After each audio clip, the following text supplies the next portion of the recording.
For several years, members of Christ Church United Methodist had hosted homeless men for 2 separate weeks in January and February, providing a safe and warm place to stay overnight as well as 3 meals a day, dinner, breakfast, and a bag lunch. When the Salvation Army lost its funding for organizing the program, members of the missions committee decided to look for an alternative way to help homeless people.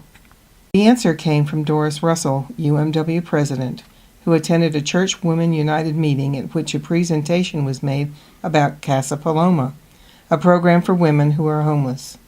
Since then, UMW has collected gently used or new clothing and toiletries for women in 2 locations at the church.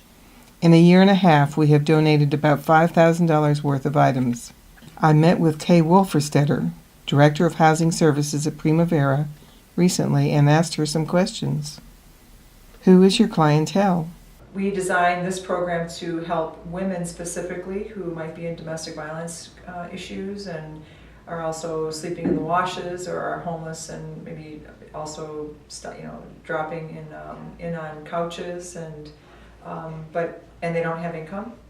What happens at Casa Paloma?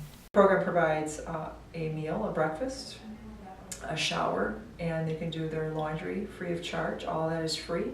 And then we also have, we serve a hot lunch before they leave, and then we also pack them up a sack lunch for their dinner as well.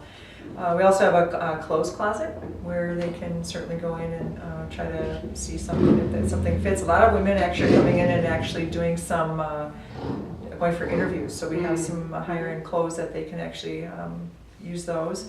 And then more importantly, we actually offer some hygiene products. So anything that we get donated, we certainly pass out, and includes, deodorant and. What items do people at Casa Paloma need?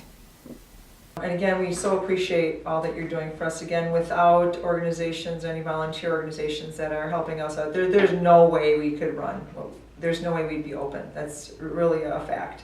So again, we are so appreciative of all that you do for us.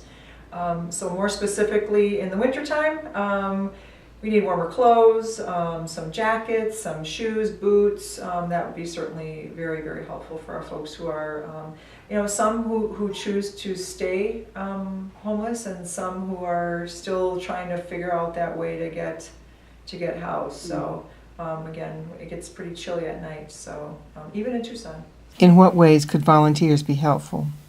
Meal teams are always looking for. We have actually some folks who have volunteered their time doing artwork. Mm-hmm. So we have some artists that have come in and helped us. We have somebody else who's helping us. Some of our women actually write their memoirs as women who are on the street and who on the residential side are actually crafting their thoughts and their journey and what did that look like. And so again, it's not only just the during hours of operation at Casa Paloma is 8 to 12.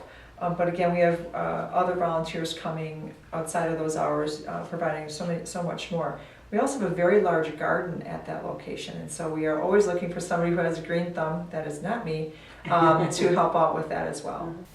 If you would be interested in participating in this mission, please contact Peggy Bartlett at 790-7303.